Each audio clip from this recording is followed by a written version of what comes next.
critically acclaimed Unprecedented: Constitutional Challenge to Obamacare, which came out 3 years ago and told the story of the individual mandate litigation. Here to discuss the book, in addition to the author, we have Bob Barnes of the Washington Post and Philip Klein of the Washington Examiner, whom I'll introduce in turn. First, Josh Blackman is an associate professor at the Houston College of Law and an adjunct scholar at Cato. Josh has also authored over 24 law review articles, and his commentary has appeared in all the major national publications. Most recently, Josh channeled the late Justice Scalia in writing about United States versus Texas, the case about President Obama's executive actions on immigration, for the Cato Supreme Court review. Perhaps most importantly, Josh is the founder of Fantasy SCOTUS, the premier Supreme Court fantasy league. Professor Blackman.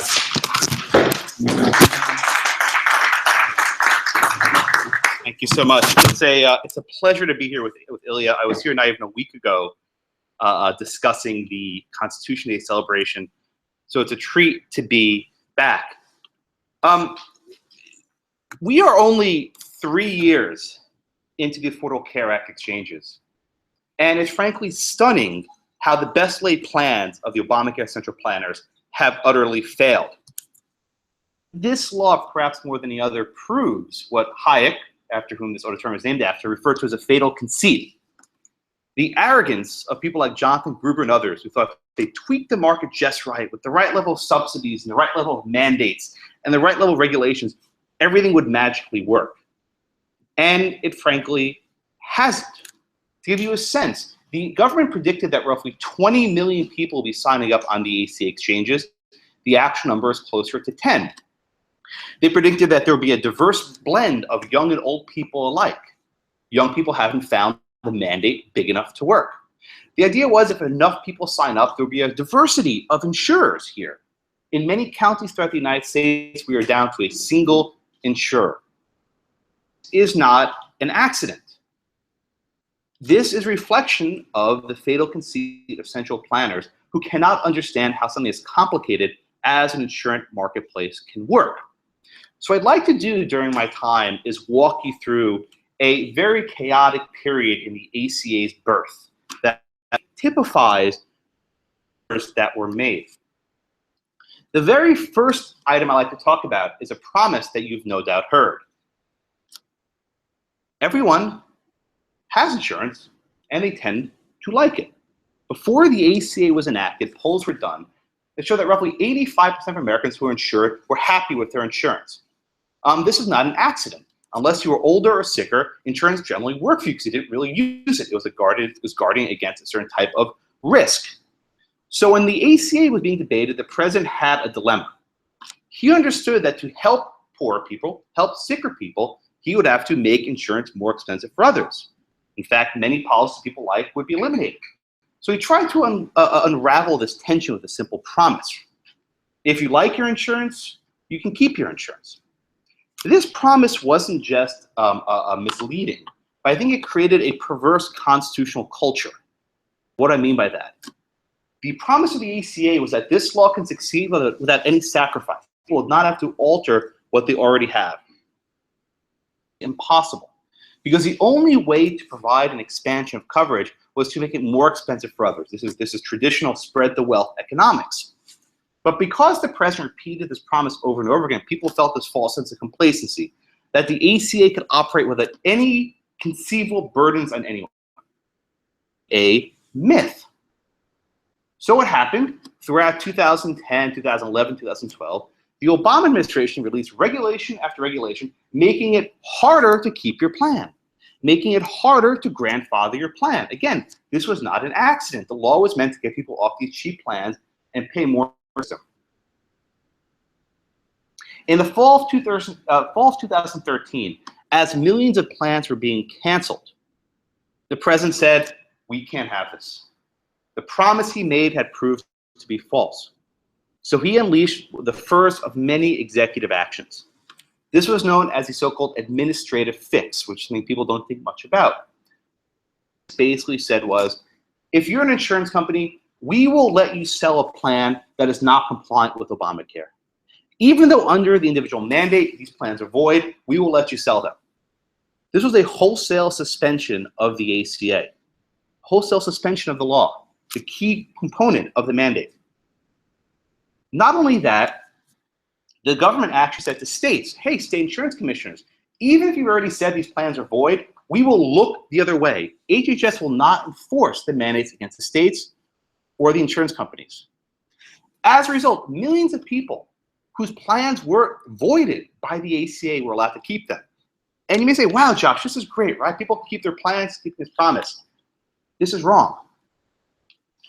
The reason why this is wrong is, first of all, it's illegal. The president can't simply suspend the law. But more importantly, it perpetuates this misperception that we can have this sort of national health reform without any sort of sacrifice. So people are still laboring under the illusion that this law can operate without any burdens to them. Another attribute, something called the Cadillac tax. This would have been a 40% excise tax on insurance policies that are very generous. The purpose of this law was very, very clear. It was to get people off their employer-provided plans and into the Obamacare exchanges. The more people who join the Obamacare exchanges, the more diverse they'll be, and the more stable they'll be. Is it going to go into effect? Of course not. Why? Unions. Labor unions, their biggest form of compensation is through health insurance. And as soon as all the, Michael Cannon just entered the room, as soon as the various pieces of litigation wound down with King v. Burwell, the union started saying, hey, we got to earn this Cadillac tax, this is going to hurt our members. Again, a measure designed to actually make the law function could not operate because people were not willing or interested in sacrificing. So what happened? A 2-year delay in the Cadillac tax, it will never go into effect. I'll give you another one. We were told during NFW Sibelius, the case of Ilya Heartburn, when he thinks about it, that for the mandate to work, we need to have limited special enrollment periods. Josh, you needed a trigger warning. This is a high court term. There's no safe space. There's only road to serfdom all the way down to Pennsylvania. So the short answer is, the law was meant to be, if you sign up for insurance in a specific period of time, it would control things, right? Imagine if you could sign up for insurance on your way to the hospital. You go in the ambulance, log onto your phone, and sign up. Insurance in advance. No one. But what did the Obama administration do? For the past 3 years, basically anyone who wants to sign up for insurance late could do it. They would give you a special enrollment period, show a hardship, no documentation required. My favorite one, if you had a utility disconnect, they would give you a special enrollment period. If you had some unspecified hardship and you called HHS, they would give you an enrollment. We don't even know how many people got these enrollments. And economists in the room, what do you think happened? People who signed up late used much more care. The people who sign up late use almost twice as much care and are putting the insurance companies out of a profit. Now, none of this is surprising. Why? Again, we're in the high growth room. People behave rationally. And if you create this system where you cannot discriminate against price in any respect, and they can sign up anytime, people are not going to use it in the manner it was designed. So again, the distortions in the marketplace came not from Ted Cruz or anyone else, but came from the law itself. I'll give you another one. This perhaps is the most egregious form of executive action abuse. The ACA says that that members of Congress and their staff are required to use plans created by the ACA, right? The idea was, let's have members of Congress use Obamacare because that will make sure it's actually good, right? If Congress is on this law, maybe it will be actually better. So what do you think happened as soon as the law went into effect? Both John Boehner and Harry Reid went to the president and said, we need to do something about this. There was no way to pass a bill. Congress was not going to do this. So what happened? This is my favorite one. The president and his Bureau of OPM said, we will designate Congress as a small business. And we will let members of Congress and their staff buy insurance on the small business exchange. And guess what? We will provide a 75% subsidy on the small business exchange. Congress is not a small business. In fact, the word small business is the term of art defined as 50 or fewer employers. Believe it or not, Congress is a lot more than 50 employees, 20,000 by last count. Use the assumption that each office is a separate small business, which it boggles the mind. The Speaker's office has about 75 employees. So under no sense is this a legal usage of the law. But again, to prevent people from actually feeling the blunt of this law, different Cato form, the brunt of this law, there's a little smoke still in the air from the last one. The brunt of this law, we're having modifications. The case Michael Cannon was most closely associated with is another aspect of this. The ACA has a provision that says subsidies are available on exchanges established by the state. would think that this would actually mean that subsidies are available on exchange established by the state, but the IRS discovered this provision after a benefits lawyer named Tom Christina pointed out and said, whoa, we can't have this. They issued a rule that said state and federal exchanges are equivalent. Now, I don't want to delve into the statutory interpretation argument, but the consequence of this is it alleviated burdens on the state governments, right? The ACA, contrary to the Chief Justice, was not about expanding insurance at all costs. There are balances to everything, my friends. There's always a balance. The ACA had expanding insurance, involving states, creating accountability, various mechanisms. So the idea was, let's encourage these states to establish exchanges. That's so implausible. But the government said, we can't have this, and we will give subsidies everywhere. And in King v. Burwell, the Supreme Court blessed that by a vote of 6-3. I'll give you more examples. I can keep going all day. The employer mandate. The employer mandate would have required businesses to cover their employees with health insurance. So it seems like perhaps like a good idea. Maybe yes, maybe not. Would it ever go into effect? Of course not. Why? And these are President's own words. Businesses came to him and lobbied. This is clear rent seeking. Yeah, Mr. President, we can't really do this, right? We can't actually give all of our workers insurance. We're gonna have to cut their hours. So what happened? Not once, but twice the employer mandate was delayed. The first time it was just delayed for an entire year. They said, well, we're having some difficulties implementing it. I don't believe them, but let's give them the benefit of the doubt. Maybe they need a year. Second go around, they delayed again for another year. But they don't just delay it, they modify it. For certain really big businesses, as long as they cover 95% of their workers, they're exempt. And for smaller businesses, a different percentage applies. They basically crafted a legislative compromise of how to deal with this law. Again, saving people from the brunt of the law. Once again, the sacrifices this law entails keep getting kicked down the road. I'll give you another example. This is pending litigation in case of House of Representatives against Burwell. This is the House payment bill. So the ACA provides various forms of subsidies to insurance companies. But one form of subsidy was not given a permanent appropriation.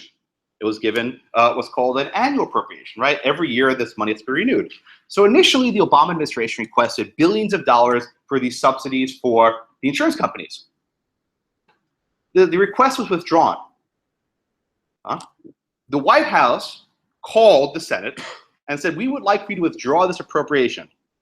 Okay, why would they do this? At the time, sequestration was in effect. Every payment was subject to a sequestration, so the insurance companies would only get 90 cents on the dollar. So the Obama administration said, wow, we don't want these insurance companies getting what the law actually allows, so we will just make up a source of money elsewhere and pay them out of it. There was another type of provision which would give 100%. This provision would give it 90%, so they just made it up and said, wow, we will go to this other one. Illegal. Illegal. I have not seen a single good argument yet about how this is a valid reading of appropriations law. You have these career civil servants at the IRS saying that this is risky, we cannot do this. And then you have the Attorney General and the Secretary of the Treasury saying, okay, we'll do this, we're good, we'll find a way. Because no one could stop them. No one could stop them. Their only meaningful defense is that of standing. That courts cannot step in to intervene when there's no injury. See, the essence of the Obama executive action has been, well, if we're not hurting anyone, it's not so bad, right? And people are actually helped by it. If we're suspending that mandate, people are actually helped by it. At every juncture, these benevolent suspensions inflict no meaningful injury, which is why the courts are unable to actually remedy them. In fact, the King v. Burwell case that Michael worked on, only because there's a very narrow sliver of people who would actually be hurt by the provision of these subsidies was the case even allowed to go forward. It's a very narrow band of income. But for most of these cases, there is no meaningful judicial remedy under modern standing doctrine. If you read my book, you may wish to reconsider standing doctrine. I'd like to close my remarks in the remaining few minutes of looking ahead of what will likely happen after the election. It's not going to be terrific either way, regardless of who wins. Because the simple fact of the matter is, in its present form, the ACA, as designed by Gruber and these other geniuses, the smartest men in the room, is not sustainable. It is not sustainable. Already you have President Obama and now Secretary Clinton proposing a public option. Now, my friend Seth Chandler at the University of Houston describes a public option as a Trojan horse with windows. There is no mystery about what this is except for an accelerated road to some sort of national health care. Now, be very very precise about terminology. This is not single payer. The definition of single payer is a single insurance company, and private insurance is illegal. We'll never have that. Rich people will always have their insurance, just screw everyone else, like in the UK. So we'll have something similar to the national health system. I am not optimistic that Congress, whether by a Democrat or Republican administration, can pass much unless the filibuster is eliminated. So we're more or less stuck with this sort of draft bill that was never meant to be final, where the economics aren't working, and the president through executive action tinkering and tweaking here and there to try to make this thing stay afloat. I am not optimistic. My first book was called Unprecedented. The second book was called Unraveled. The third book, I suspect, will be called Undone. Thank you very much for your attention, and I look forward to comments from my esteemed panelists. Thank you.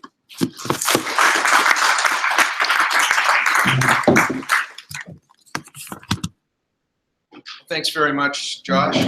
We can play with lots of puns in future. Undead for the Quadro. Right, right. For that matter, those of you watching at home or in the hall, if you want to tweet comments and questions or otherwise discuss the book in this forum, it is Unraveled. So feel free to, if you have questions, I can even interpose them during the we both have Twitter open, so we can get them.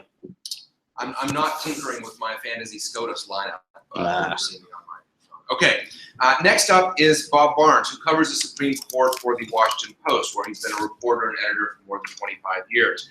He's also supervised coverage of the Justice Department, demographics, and race. As political editor during the Clinton administration, he coordinated coverage of national politics, the White House, and Congress. Bob also served as Metro editor, directing local coverage of the District, Maryland, and Virginia. Bob gave up all thoughts of law school after taking a journalism class at the University of Florida. Well, thank you. Thanks to Cato. It's nice after the presidential debate the other night, in which the Supreme Court didn't even get a mention, to have organizations that actually are interested in the subject. Of course, always been that. With that introduction, maybe at some point I won't sound so old when it says I directed coverage of the Clinton administration. Very good. You know, my job means that I don't try not to have a view on some of the things that come before the court, and so I've decided that my remarks should be about certain things that Josh made me think about in reading this book. One is, and this wasn't a revelation, there are many revelations in this book, this was just a reminder that it seems Justice Scalia gave us 2 of the 4 Democratic appointed justices on the court. He put in a good word for Ginsburg before she was nominated, as David Axelrod pointed out in his book and in the article he wrote. Scalia at I think the White House Correspondents' Dinner, when there was an opening, said, you know, we want somebody good and smart, and Axelrod's sort of, you know, said, okay, it goes, well, let me be more specific. We want Elaine Kagan. And so maybe he also picked Breyer and Sotomayor, and we just haven't found that out yet. But at any rate, one thing that this book reminded me of, it's very well reported and intensely detailed, is that Supreme Court reporters, for the most part, are real generalists. We in a way, like the justices, deal with all the issues that they pick, and there is a wide range of them.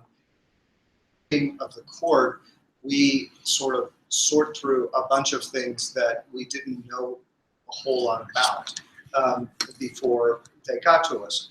And I think that there's a good reminder in this book to look behind the cases, to try to figure out more about how they came to be, more about how the legal arguments have progressed from the time an idea comes to challenge something to the time it gets to the Supreme Court.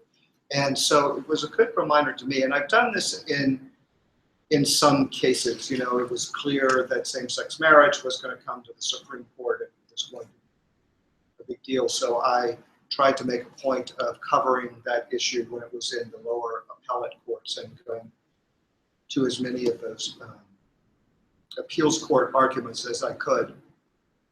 Idea of how this case was progressing and how it was being argued. I've done that a little bit with voting rights this summer and previous years, because I do think that's going to be another issue that's going to be getting to the court that we'll need to know about. And so it's a good reminder for those of us who cover the court and one topic to another to spend a little more time going backwards. I thought there was, it also reminded me of something perhaps to be admired about Justice Kennedy. And I know that doesn't always get a good response no matter what audience I'm talking to. But, you know, it is telling, I think, his votes in these two cases, one in which he thought that the law was completely unconstitutional and was ready to throw the whole thing out. And then next to vote on the side of the liberal justices and with the Chief Justice to uphold against the challenge. You know, we often talk about the kinds of Supreme Court justices we want, those who are independent and don't feel that they are beholden. I can't say that that's why Justice Kennedy did this, but I think it is, you know, one of the times that makes the court look a little good when justices go against type and when they do something that we didn't think that they might do. So thought that in reading this, that the Obama administration was quite lucky to have Don Verrilli as Solicitor General during this period. Don Verrilli is not particularly flashy. He was quite heavily criticized at the time for his argument, first challenge, NFID, and was seen as a disaster by some on the left. But I think in both of these cases, and I'd love to hear Josh talk a little more about this, I think he was very smart at thinking about the court and giving the court something that he thought could get at least 5 votes in both of these cases. And sometimes I don't think he quite got the attention that he deserved in those. Now, this administration has probably lost more at the Supreme Court than in previous administrations. It has a terrible record in some ways. But I also thought that, you know, on the big cases, they sort of came through and gave the justices something that they could hold on to. And I was really, I wanted to read something from it because I thought this was a nice summation. Remarks that Verrilli gave in his hometown of Wilton, Connecticut. He talks about this high profile that he had. And he said, according to Josh, I'm sure he's right. It's footnoted. We're in a very unusual place in history. It's not unusual for so many high-profile cases to come before the Supreme Court in a short span of time. He argued, as Josh points out, 4 Obamacare cases in a span of 5 years. And Verrilli continued, we're at a time when a majority of the Supreme Court has a strong ideological perspective different from the president. Aside from the New Deal, this is probably the greatest amount of friction between the executive and judicial branches. I think he's right, and I think that this segues into the other thing that I thought about reading this book, which is that Josh has taken on this subject at a particular and unique time. Thinking about the future of the court, I don't see something like this in the future. I think we will have either a court with a majority of Republican appointees under a Republican Republican administration, or the opposite, a majority of Democratic appointees under a Democratic administration. I don't think we'll have this circumstance again. And that makes me think about a number of things, including whether liberal groups are thinking with the election of Clinton and the change that that will bring on the court they had, that they are now preparing to get before the Supreme Court, and whether or not this era that we've had of conservative legal groups being very aggressive about bringing cases to the Supreme Court is over. Steve Shapiro, the ACLU's legal director, has a breakfast before every term begins with reporters, and almost every year since I've been doing the report, his mantra has, we're trying to keep the Supreme Court from taking cases. That is our job. I wonder what the opposite of that is going to be if the court changes. And so I would like to think about those things and maybe ask, when we have some time for that, what kind of issues like that might be out there. So congratulations. Thank you, Bob. Appreciate it.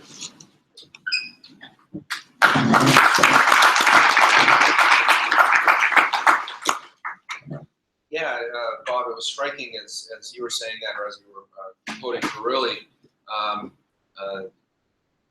being a court watcher, it's unusual having these several consecutive terms of the centuries back to back to back, not just with Obamacare, but any other culture war or big legal doctrinal issue seems to have come to the court in the last 5 years. And so perhaps next year, after a series of very thick Cato Supreme Court reviews, we're going to be issuing pamphlets.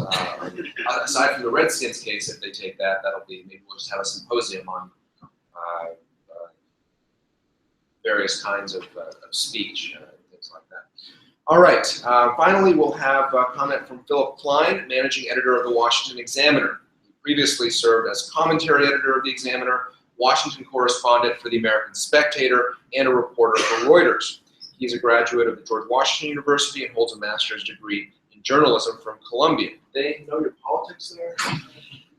He's also the author of a book on Obamacare himself called Overcoming Obamacare, 3 Approaches to Reversing the Government Takeover of Healthcare, for which we actually had a book forum here at Cato as well. So.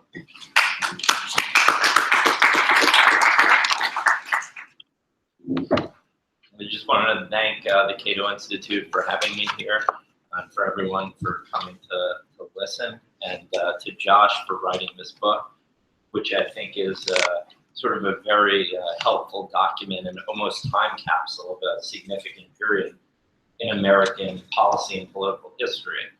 As somebody who's covered Obamacare since it was called Romneycare,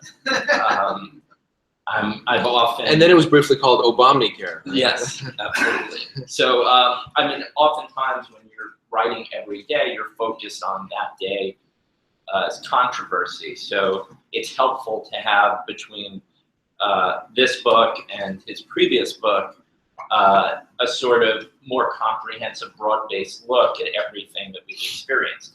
And Josh's first book was called Unprecedented, and I really think that this is an important way to describe what we've seen with the adoption of Obamacare, because I think one thing that's significant is that never before in American history has legislation of this magnitude been passed on purely partisan lines, much public opposition.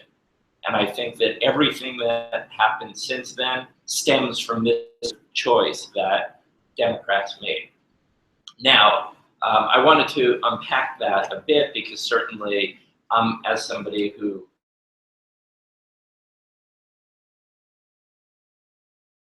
think gridlock is often a good thing, and if policies were ran through that I agreed with, I'd be defending that. So I'm not even putting that sort of judgment on it and being one of these scolds that longs for the era where Republicans and Democrats would get together and drink cocktails and cut all these wonderful deals. But the point is that when Obama came in, he, for a window of several months, had a filibuster-proof majority in the Senate and overwhelming majority in the House. And there was a concerted decision to say, we're going to negotiate amongst ourselves. We don't need Republicans to pass anything. So sure, we'd welcome Republicans if they wanted to give us political cover for doing what we want to do anyway, but we're not going to make any significant policy concessions in order to win over Republicans. During the battle over Obamacare, one of the sub-battles was an argument over whether or not Obama was acting in a bipartisan manner, and most of the concessions that he so-called gave were very much cosmetic concessions that had so many caveats on it, sort of things like nods to state flexibility that really gave states so many mandates and dictates from Washington that they didn't really have flexibility in reality. I remember there was a popular talking point that the White House had during the negotiations over Obamacare when they talked about how many Republican amendments were accepted at the committee level. But if you looked at that in reality, none of those concessions actually were policy concessions. There were issues such as during markup of the bill, maybe Republicans would point out some technical mistake or grammatical error, missing the or a, and that would get counted as some sort of adoption of a Republican amendment. I think that you could argue that Republicans were committed to opposing anything that Obama did from the get-go. I think that there's a lot of truth to that, but it's not necessarily certain. I remember in early 2009 talking to people like Orrin Hatch and Mike Enzi, who previously negotiated deals on healthcare with the Democratic administrations. Orrin Hatch helped get S-chip passed through Clinton administration. So I think that if Obama was willing to make more concessions, it's possible that there might have been some bipartisan buy-in. And I'm not necessarily faulting him for saying, look, I have power and I want to use it. I've even heard none other than Bobby Jindal talk almost enviously of the fact that Democrats were willing to do something and pay the political price for doing something that they believed in ideologically. And if Republicans passed entitlement reforms and Social Security personal accounts on party line vote, I would not be here criticizing that. However, it's important to recognize that when you do something in a partisan way, when there's massive public opposition, there are going to be consequences. And those consequences for Obamacare were quite significant. It's meant that Democrats lost control of the House and the Senate, largely because of Obamacare. And that has multiple effects. Not only does it compromise the political standing of the executive branch, but it also means that people who were newly elected were elected on pledges to their constituents to pull out all the stops to resist Obamacare. And Josh spoke in great detail about a lot of the executive actions that were taken by Obama. That is a result of the fact that he doesn't have the power to get things done legislatively. If there's no buy-in among the other party, then they have no reason to fix what they opposed from the beginning. And so I think all of those things are sort of significant, and they point to why later we're still talking about public resistance to Obamacare, both legally and legislatively and politically. I think that one other thing that's sort of on my radar now is with regard to the possibility of a bailout of insurance companies that's done sort of in an end around way, which is that, to remind you, there was this program embedded within Obamacare called the Risk Corridor Program. And the purpose of this was to essentially be almost like training wheels or shock absorbers for insurance companies in the first few years of the implementation of Obamacare, when they can't really figure out what the risk pool is like or how specifically to price their insurance. And the idea was that at the outset of every year, insurers sort of say, this is what we expect our medical losses to be. And HHS basically says at the end of the year, once they report how much, how close they came to those costs. And the idea was that insurers that did better than expected would be paying money into a system that would then be used, and that those funds would then be used to pay for people that did worse than expected. But the problem is that because not enough young and healthy people are signing up, and there have been industry-wide losses, the claims from insurers are billions of dollars higher than the money that's being flowing into HHS.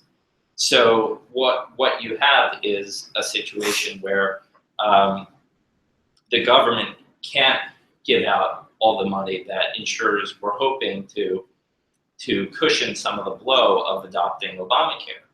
And the Republicans have passed legislation through the appropriations bills that guaranteed that this program had to be budget neutral, that HHS couldn't use other sources of funding to try to funnel money to insurers. Well, in a little notice regulatory note that came out a few weeks ago, the Obama administration hinted that they're ready to settle or consider settling with insurers who have sued the government saying that they're owed money through this program. And it just so happens that the federal government has this judgment fund that deals with legal judgments that are made against the United States government.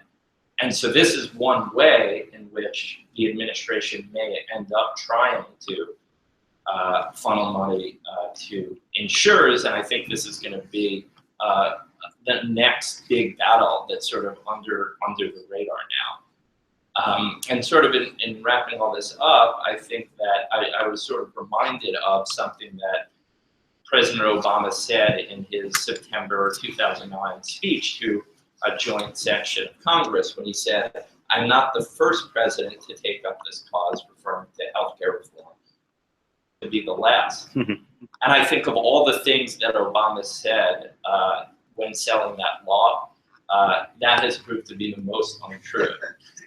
Because the reality is that by undertaking this massive expansion of the government's role in healthcare, and doing so on a partisan basis in the face of enormous public opposition, and having the government take such a huge role in so many aspects of people's healthcare experience, he guaranteed that healthcare would be the most bitterly litigated and argued issue for decades to come. Thank you.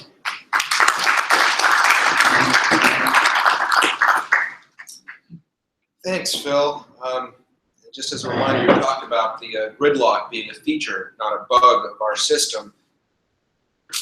Proper Constitution, Cato or otherwise, Cato's comes with a declaration included. You've got a twofer. Although you don't get the special Shapiro wedding constitution with our names. My wife's a very intolerant lady. Anyway, but there is no, if Congress won't act, the president gets more power clause. At least not in the Cato one. I don't know if your mileage may vary. Also, I should mention in relation to your presentation that David Hyman, who's a Cato adjunct and a health law and policy scholar, who's he's now at University of Illinois, will be moving to Georgetown, gave a presentation at our Constitution Day conference about that settlement fund issue and other, what to watch for in future Obamacare litigation, because there's going to be more and more. Well, Josh, do you have anything to say in response to your comments? Yes. I think we all can look at this from a 30,000-foot perspective. Often when you're living through history, you don't quite realize it. But throughout the last, 6 years, the ACA has had such a distinct impact on our political culture. And I think Philip's last point is very true. regardless of who wins the election, Trump or Clinton or whoever else, right? Maybe even a Republican. Yes, it could be, could be. The well has been poisoned. Healthcare, which is a very important public good, that we should be very concerned about, will now forever be entrenched along these political battle lines. The decision to go forward with this on a straight party line basis, I've described as frankly arrogant, and maybe a little bit naive, maybe a little bit of both. The idea that we can simply pass this and worry about the consequences later has proved to be so profoundly mistaken that it perhaps has irreparably harmed our prospects of reforming health insurance for any positive good. And if nothing else, I think this is the single worst tasting legacy of President Obama, that now healthcare is basically toast, that this is now a partisan issue with no prospect of reform. Anything else anyone want to say before we open questions from the audience? All right, well, while you're thinking about what questions to ask, and you can tweet at me, #Unraveled, Michael Cannon has jumped the queue by tweeting in a couple of questions while the panelists were speaking. First, he asks, what are the top 3 things the next president could do unilaterally to unravel Obamacare? So I have an idea. This is something I'm actually pitching that I think may actually be insidious. So you remember I mentioned this entire deal that Congress is getting health insurance because it's treated as a small business? All President Trump has to say is, I'm rescinding that opinion. I am rescinding that opinion, and hey, Congress, guess what? You're going on to Obamacare. And your staffers, they're going to Obamacare also. You will see them deal so fast, their heads will spin. This will be the art of the deal Obamacare edition. I'm going to pitch this as a Wall Street Journal op-ed with the good help of Cato's people. But seriously, Abraham Lincoln once said, the quickest way to repeal a bad law is to enforce it strictly. If the next president said, I am repealing every exemption for the union, every waiver for this special interest group, I am repealing everything. We're going to enforce the damn law. It'll be gone in a year. And I'm not being facetious. I think this may be crazy enough, and Trump may be the person suicidal enough to actually try this. So enforce the damn law, let it go away. I don't know. I think that might be the best prospect. Let's see, when Harry Reid's employees lose their health insurance, oh no, he's gone. But Schumer's employees lose their insurance, they'll come to the table. I would just say, I think there are a few ways that you could do it. One is there's something called the waiver for state innovation, under which the executive has authority to give states more flexibility to design their own healthcare plans. I think that can be part of it. I think that the HHS also has the ability to add a lot of waivers to the individual mandate, 20 or so that have been added. And I think that you could add you could basically put so many in there and design one that's a broad enough loophole that it essentially, in effect, repeals the individual mandate without having to go through Congress. I think that you could also, right now, the HHS has to dictate what counts as insurance that meets the mandate, and I think that there are ways through there that you can probably lower the threshold of requirements for insurance policies, allow for the creation of a larger variety of insurance products. Before we go to an audience question, I wanted to ask Bob, as a journalist, since you have all this experience going back to, and you mentioned that even further than that, well, I didn't want to. Go ahead. Yes. You talked about how Josh's work is really a good one of journalism. Maybe he missed his calling and should retire from the academy and do things. Blogger, law professor, all of the above. All right, the new age public intellectual has more. But anyway, you've been the Washington Post Supreme Court reporter through all of this. Has this been kind of different than what you were doing, covering the court in the years before? Has the nature of the job changed, or how you report these issues? Well, I think certainly it's been one of the dominant issues that I was. My for this would be that this next book would be unending, because that's how it sort of feels to us at the court,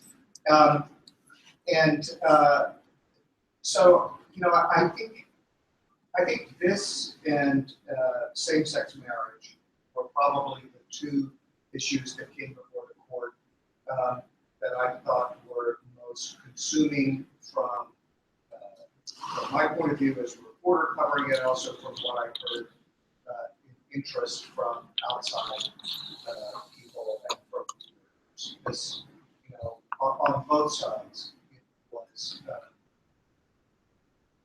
it was a very, very, very important issue.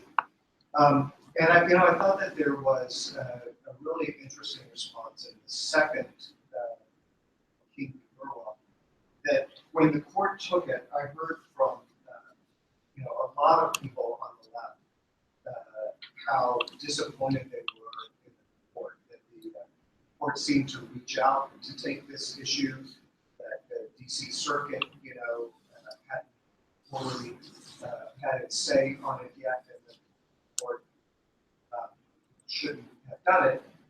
I always pointed to it, and I think Josh pointed this out in the book, and I thought it was one of the smartest strategies of the Carbon lawsuit was to say, if we're right, billions of dollars are being spent illegally all the time, and so the court needs to step in now and make a decision on this. I thought it was a very smart argument that I think may have influenced the court. The idea that now was the time to take it. Those on the left would say they thought it was the time to take it because they thought they had 5 votes, but that's always what happens when the court takes it. Also, probably the influential op-ed that Josh and I wrote in the National Law Journal asking the court to take the case, that probably had a lot to do with it. I should mention that first. Please wait for the microphone, identify yourself, and actually ask a question. Thank you. Tim Carney, Washington Examiner and American Enterprise Institute. And my colleague Phil brought up the risk orders and the insurers. And I wonder about sort of industry's role in the unraveling. How much do the insurers, have they seen this as being as rickety as you see it? How much have they tried to hold it together? Is there anybody in industry who's trying to unravel it, or are they generally not trying to hold it together? So I described the insurance companies as those who made a Faustian pact, right? Karen Ignani and her lobbyists made a deal with the government saying, if you make people buy our product and you subsidize it, we will be profitable. That's proven not to be the case. The expectation was 20 million people would sign up, 10 million have signed up. So the insurance companies have basically been confronted with a situation where their risk pools are not diverse enough. So what happened? They tried to consolidate. Aetna, Cigna, Anthem said, let's become more consolidated to handle these more shaky risk pools. What did the antitrust say? No, you can't do that. So now you're in this weird position where in the present form, the insurance companies cannot be profitable, so they're exiting the market. So now what happens? You can have one insurance company in many counties, which is usually the Blue Cross.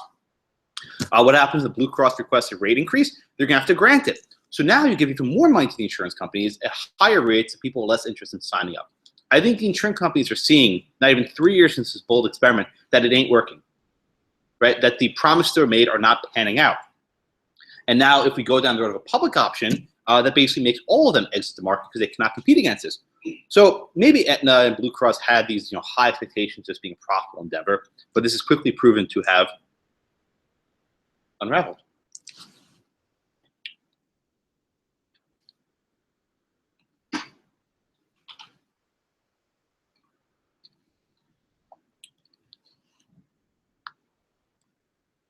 John Samuels, Cato Institute. Josh, I wanted to ask you about a portion of the book that I read, sort of informed me in a way that I unexpectedly, which is the bit about the 1996 failure.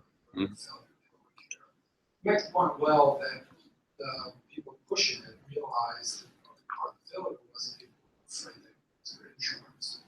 It puts a lot of context on President Obama's comment that if you want your insurance, you can.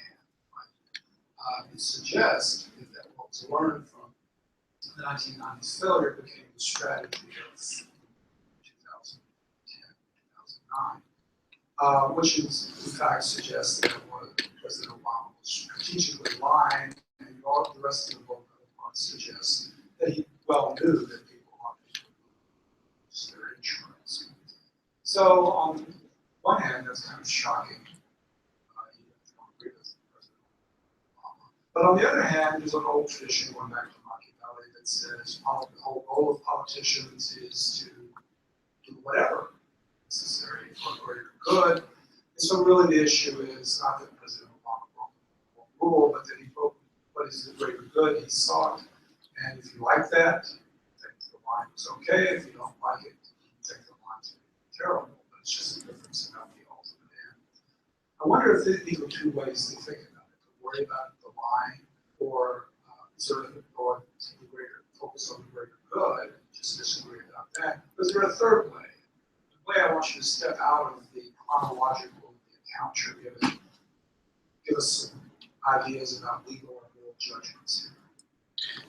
Okay, well, that was a deep question. I think also to John Samples, who was very helpful with the development of this book along the way. The lesson from the Hillary Care defeat was people cannot be afraid. Does everyone remember the Harry and Louise commercials? These were aired in the 1990s, and you had this ma and pa sitting at the table saying, Bob does. He covered Yeah, it. yeah, oh, hey, Bob remembers for sure. So you had these ma and pa sitting at the table saying, man, I like my doctor. I don't want to have this new government health insurance tell me where to go. A lesson was learned from this. And Ezra Klein, among others, were saying in 2008, we can't get our asses kicked again. We have to let people think that they will be able to keep their insurance. Whether it's true or not, it's not. It doesn't matter. So this is the moral question that John asked, right? Do the ends justify the means here? As a matter of raw power, this was Philip's words, this was pure Machiavelli. He had the votes, he did it, right? He simply said it and did it. But the consequence of making that sort of raw power judgment is you do not have the buy-in.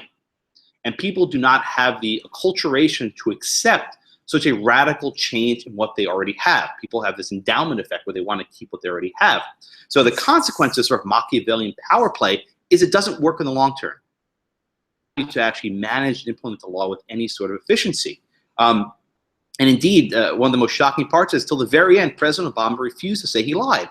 He had this weird apology where he said, well, I'm sorry, people were upset by the consequences of what the insurance companies did. Then he said, well, it's not really my fault, the insurance companies did. And then he had all these prevarications. And the simple fact was that either he's an idiot, had no idea how the law worked, or he knew what he was saying, and he was willing to mislead people. I don't think he's an idiot, and maybe Cato can debate that another day. I think he and his administration is Obama an idiot? No, I think he's a smart guy, and he realized that to pass this, you need to learn from the mistakes of Hillary Care. I mean, Bob, maybe you can comment on it, but what was the sentiment back in the 90s when people were afraid of this Hillary Care? Like, what was your sense of the time?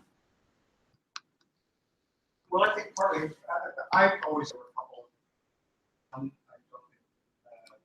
people particularly like the president gave that assignment was fine. I thought that there was some secrecy involved in that also got it off. And then your larger point, I think, is right too, that it was a massive thing that people really could use it. And those opposed to it found a very simple narrative as a way to oppose it. And so I think those things didn't happen with the Affordable Care Act. I thought that they were, I think they did learn a lot of lessons. Yeah, and to use another example, during the implementation of the, during debate of the ACA, there was one point where the government wanted to release this diagram to explain how the exchanges would work, right? How the state exchanges would interact with the federal exchange. And this is actually true. The Obama administration said we cannot release this diagram because it's very complicated. Because in the 90s, there were all these charts, all these spaghetti string things which scared people. So they actually basically sabotaged the design of healthcare.gov to avoid confusing people and making them afraid of how this would work. This stunning arrogance, I keep using this word, but this arrogance, like, okay, we'll just deal with it later, we'll build it later, don't worry about it, kick the can down the road. This is not how you transform 10% of the United States economy. Michael, correct me with the number it is, but it's a significant percentage of the US economy. This is not how you do it. And we are now paying the consequence of it. And I just add that I think part of the reason why they decided to sort of continue on jamming this through is also because of the experience in 94, because one of the arguments when a lot of Democrats were getting cold feet about Obamacare, late 09, early 2010, one of the closing arguments was, well, before we came close and ended up pulling the plug and they lost control of Congress Congress anyway. So you may, if you're going to lose anyway, essentially, like, you're going to be able to at least say that you did something for it. And I think that this relates. This is what Nancy Pelosi was getting at, but in one of the infamous, and I'd argue most misunderstood phrases that came out of the healthcare debate was when she said, you have to pass it to find out what's in it. The point that she was trying to make, and the way it was portrayed was she was saying nobody can bail, you have to figure out what's in it after we pass it. But the reality, the actual point she was trying to make was that right now everyone's focused on the process, so they can't realize how great this is and all these amazing things that are in it. And once it gets passed, and you take the hit to pass it, people are going to realize all this great stuff that's in it, and will actually start to support it. So it'll be a political win in the long run, and that was obviously the opposite happened. She could have explained that if that's what she meant. It's not that difficult to explain. Correct or not? Right there.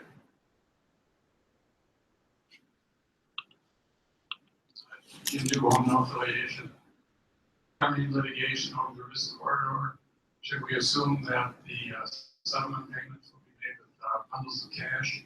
Like Iran, right? There'll be pallets of cash dropped in its headquarters. Swiss francs. The Swiss franc, yeah.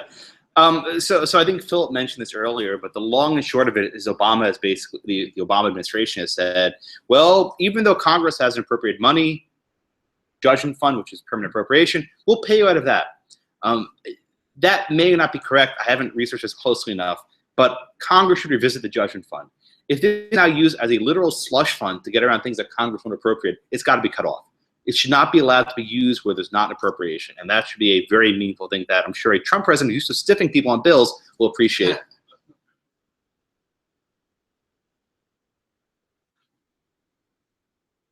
No, right here. Right beside you. So let's assume for a moment that Hillary Clinton wins the presidency, but the Republicans hold the House and the Senate. What kinds of executive actions do you expect Hillary will take beyond just extending the things that Obama's already done? All right, so one thing that's been floated, and this was Philip's point, is states could actually try to create a single-payer system using this flexibility. So the same sort of flexibility that allows states to basically opt out could be allowed to have states that have single payer. I don't think that's much of an option because, what was it, New Hampshire, Michael, or Vermont? Which state did Vermont? Vermont tried it and it collapsed like in, what, 2 years? So let California go have a single payer system, let it implode. I care less about them, but we'll flip the bill. In terms of what can executive action be done more broadly, so you can continue exemptions, continue grandfathering, continue kicking the can down the road so people don't feel the pain of this law. I think that's probably the most likely things Hillary would do.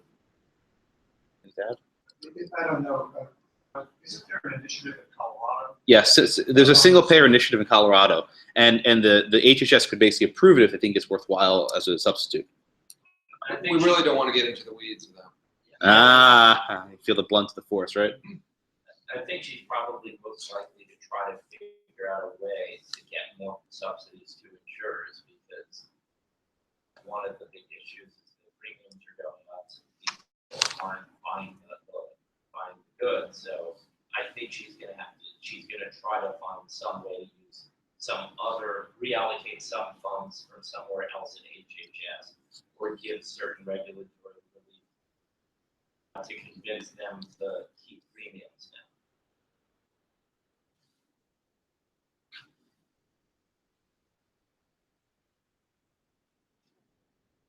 You, my name is Bruce Calvin. I write a history column, and I write sometimes about the history of the law. So, any of you could please explain to me, in layman's terms, Scalia's argument in his dissent in Burwell?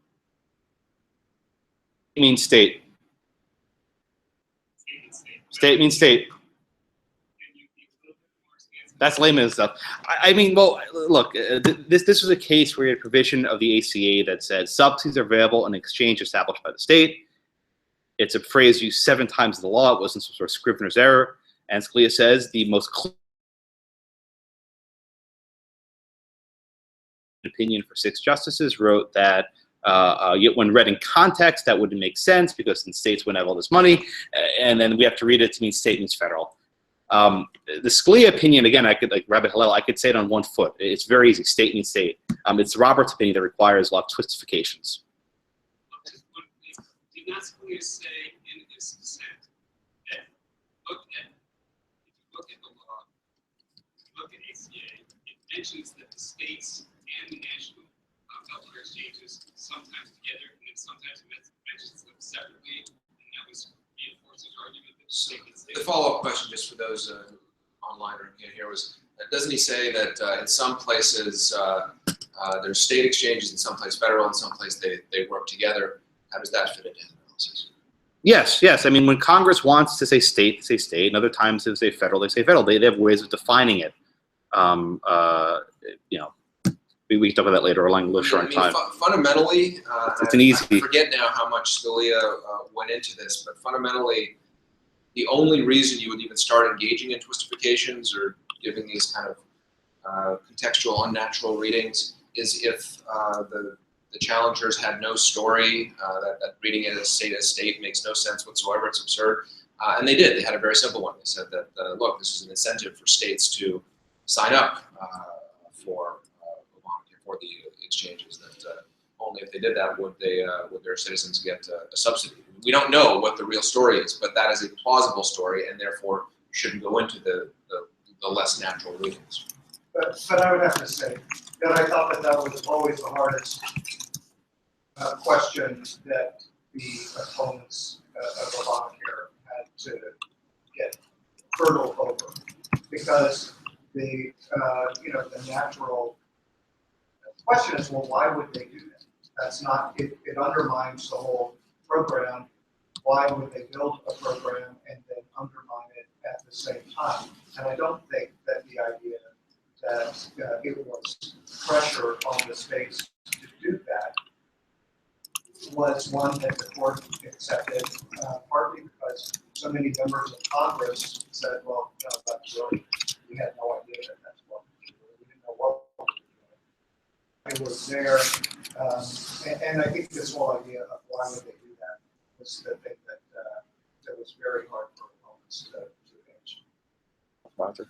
Greg Lipper's been holding his hand. I think he wants to redirect this into the religious aspect, the religious liberty aspect. Oh, we didn't even talk about Hobby Lobby. This is actually not No, we'll get to Roger. Greg's been holding his hand for a while.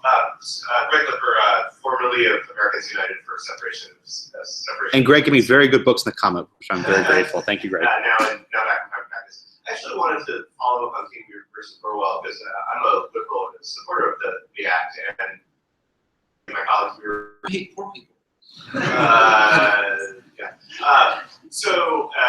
And when I saw the court, when we saw the court grant cert in King v. Burwell, we were all very nervous. And then after the argument, I thought, maybe Roberts will vote, join the former liberal members and uphold it, but it'll be a sort of a narrow win or a tepid win. And I was quite surprised, in my case, pleasantly, by the emphaticness, the semester conclusion of the majority opinion, which seemed to me to say, not just you lose here, but Congress passed laws to strengthen markets, not to stabilize them. It almost was like, it read to me like, stop bringing politically motivated lawsuits to try to cut the Affordable Care Act. Get out of my courtroom, go back to Congress. Is I think that's there. I guess my questions are: were you surprised by that, and what do you think led the Chief Justice to speak much more emphatically in this case than he did in NFIB, where he seemed really to be grimacing as he was upholding the law? I've given up trying to psychoanalyze John Roberts. I don't think I have the qualifications to do so. I think it's a fleeting enterprise. What I will say is that in the penultimate paragraph in NFIB, he wrote that it is not our job as judge to fix the consequences of the mistakes people make. And in the final, or the second to last paragraph of King, he said, the purpose of this law is to improve health insurance, not to destroy it. He's making very clear that we are not going to be the ones to destroy this law. If you want to get rid of it, repeal it.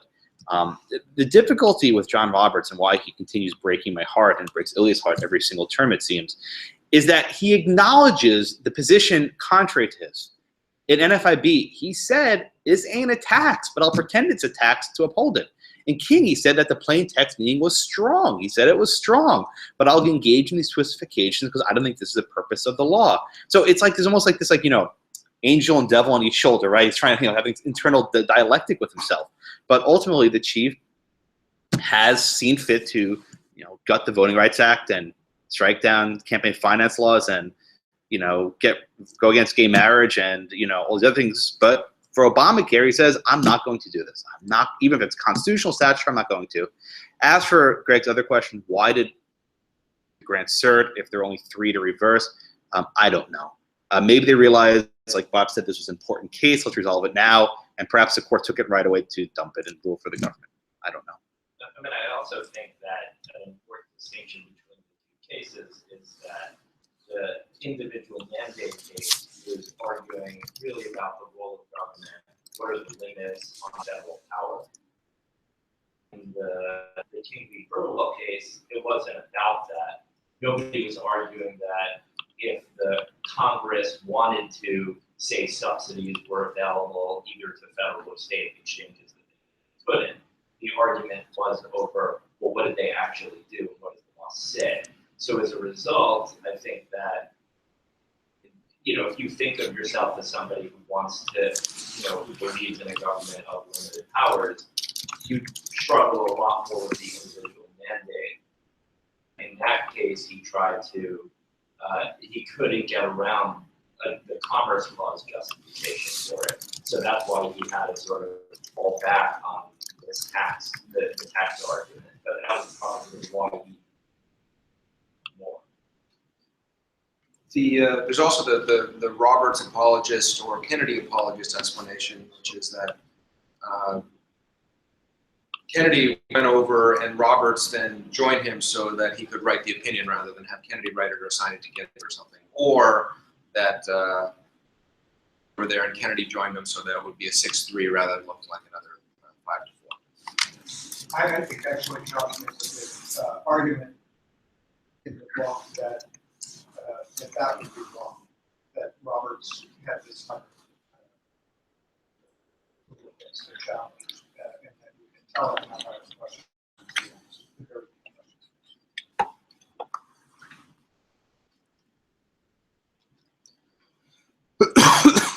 I probably agree with Phil that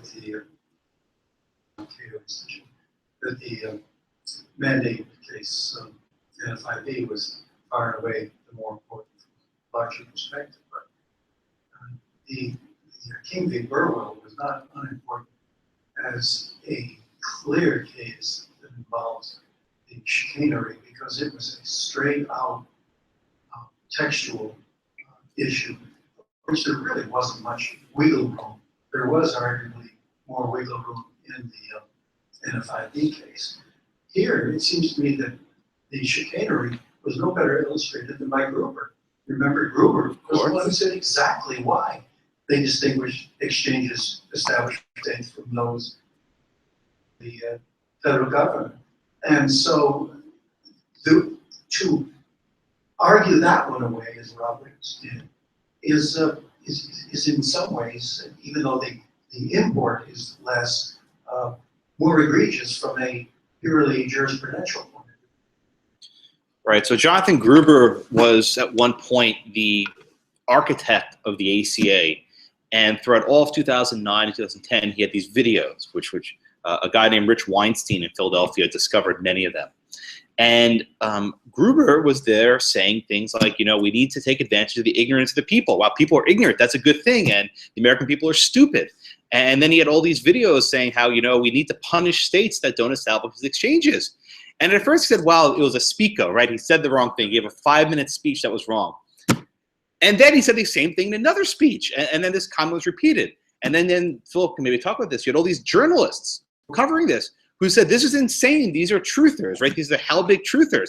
And it turns out that some of them had reported similar things throughout the passage of the bill. So the fact of the matter is, when you have this massive bill that no one read, Baucus, the chairman of the committee, said, I don't read these bills. I pay people to do that, right? I'm not going to read this bill myself. When no one reads the damn thing, is it any surprise, wonder that you have these sorts of issues where it doesn't work perhaps as Barack Obama intended it to work. But what we do have is a text of the statute which judges can read.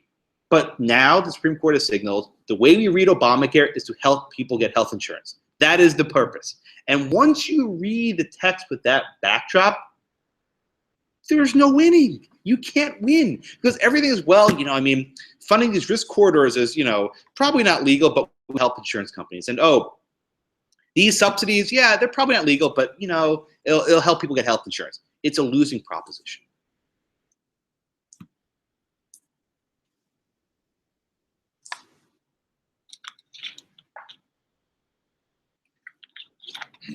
You have a serious question. When the president extends the enrollment period, makes other adversely affects the actuarial calculations of the insurance companies, can they refuse the self-policy? So the short answer is they probably could, but they haven't. But your point about actuarials is very, very significant. All these insurance companies price their policy with very precise metrics based on how many people they sign up who can enroll in a specific period. But if you have a situation where people are signing up at any given time, it screws those numbers up.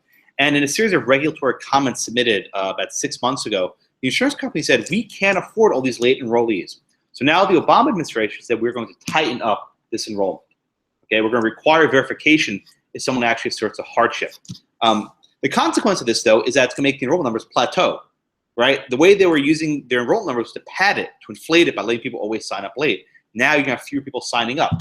And we're going to have people this heartbreak saying, I want Obamacare and I can't buy it. So I am skeptical that they will actually tighten up the special enrollment periods because, again, it will hurt people who want health insurance. And I think that the important thing is that there are plenty of ways that insurance companies could theoretically do this or that, but that's one of the important things that Obamacare did, is that by putting government insurance essentially business together, it created this symbiotic relationship where they're both dependent on each other in certain ways, so that the Obama administration has to make sure that insurers are happier because it needs their participation in Obamacare. There's a mass exodus of insurers. It causes, it just makes and compounds the problems. Don't have as much choice, premiums go up, fewer people then enroll, which makes it more difficult for the insurers to do. And so at the same time, insurers have to be worried about the Obama administration and whoever the administration is to follow, because they've got hundreds of billions of dollars of subsidies flowing from the government, and also the government has massive federal regulatory discretion that can cause mass uncertainty for their business model and cause their investors to panic. They can make adjustments to, for instance, there's something that isn't covered as much called the medical loss ratio, which is basically, it's effectively the government saying, you're only allowed to, you have to spend X% of money toward medical costs that you collected premiums.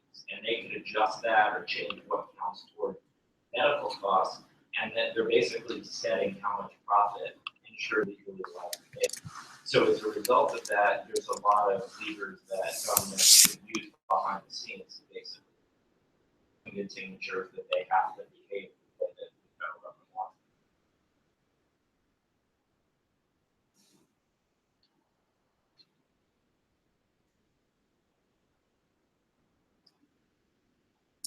Jared Hatch with the Heritage Foundation. Several of you addressed earlier kind of the political divide that the Affordable Care Act created when it was passed. I'd like to hear your thoughts on some of the steps that could be taken to perhaps mend that divide and how that would work and what the possibility of that is. I don't want to sound like a pessimist, but I don't think it's possible. I don't. I think this is a new third rail of politics, where roughly half the nation wants something approaching single payer, and the other half the nation wants to repeal this thing root and branch. There's not much of a middle ground. I think the most likely scenario is that Obamacare will plod along until the Democrats get enough votes or eliminate the filibuster to create a public option, at that point, we're off to the races. The decision, again, of Obama, Phil made the point very cogently. The decision to go at this with 60 votes, a Machiavellian power play, that set the stage for the end game of private, I should say end game, but the end game for the health insurance as we know it, right? It might take longer than expected, but it put in place this serfdom, right? This sort of pathway ahead that I don't think can be averted. The courts are not going to stop it. Who knows? Maybe Donald Trump will be the great destroyer of healthcare and find a way. But he supported health insurance. He supported single payer. So, who the heck knows? I'm going to make a fabulous deal. You give me a wall, I'll give you this. If, and this is more of a question, whether the litigation strategy to go after this bill the second harden both sides in a way that nothing is fixed. You can see now the fact that it's just not one that either side will talk about the compromise. I think because perhaps so hardened initially, so many lawsuits that it was clear that the sides didn't want to compromise. I don't want to, speaking against my self-interest here by discourage litigation. That's what I do. But it seems to me that that was a big problem and ever trying to make fixes in this law. I think that both sides agree. So I'll respond briefly. The idea of a compromise, I think, is a misnomer. I said at the outset that 85% of Americans were happy with the health insurance. They didn't want to change. What were they compromising? People were happy with what they had. Who was bad? People who were sick and people who were old. Had there been a straight up tax saying we will tax your health insurance to pay for old and sick people, I'd actually prefer that than basically making me change what I have. But this wasn't it. They wanted a universal coverage. And so the entire notion of a compromise, I think, was always a misnomer. People were generally happy with what they had. They didn't want to change it. So this was only possible by misleading people about what would result from it.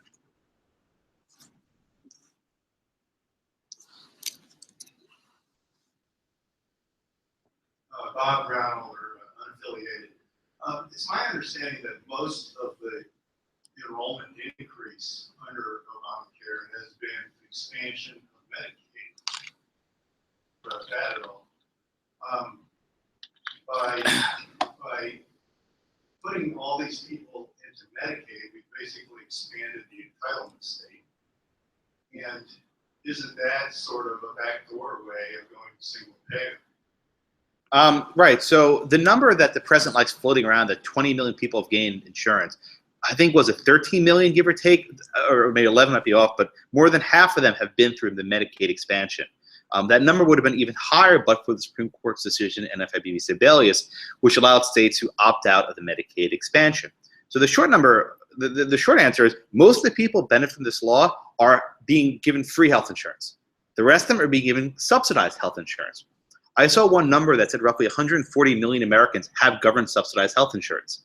That is an expansion of the entitlement state. You can't get rid of that. Once you give someone a subsidy, you cannot roll that back. So if nothing else, we now have the majority of Americans using the government for health care. The majority, which is why I don't think you can ever ratchet that back. Michael Cannon's grinning with his hand pensively on his chin. Maybe there is, but my perspective, I don't know how that's possible. Well, let's finish this by calling out Michael Cannon from the audience. Let's give him the microphone. He's been silent other than a couple of tweets towards me. He corrected me on Twitter a few times. I realized we should have given you a trigger warning ahead of this whole forum. It's kind of a support session for you.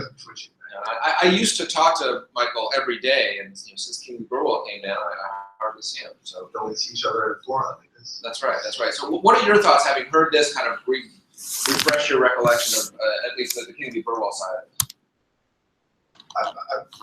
I'll avoid talking about King v. Burwell except for a question that I have for Robert Barnes.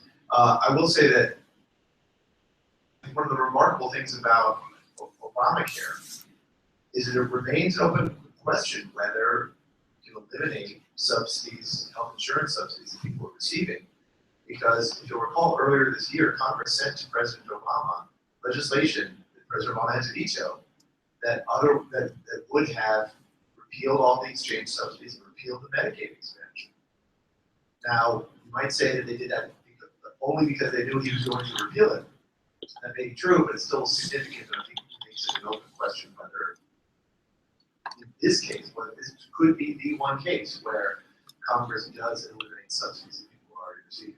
The question I have for Robert Barnes is this: at what point is some Supreme Court order going to imply what brings just the right Robert staff clerk, so that we can find out exactly what did happen in both kingdoms? When Robert is dead, maybe, if people always ask me how much information I get from clerks at the Supreme Court, and I usually have to explain. It's much easier to talk to a justice than it is to talk to a clerk, because they take the vow of silence when they start working at the Supreme Court.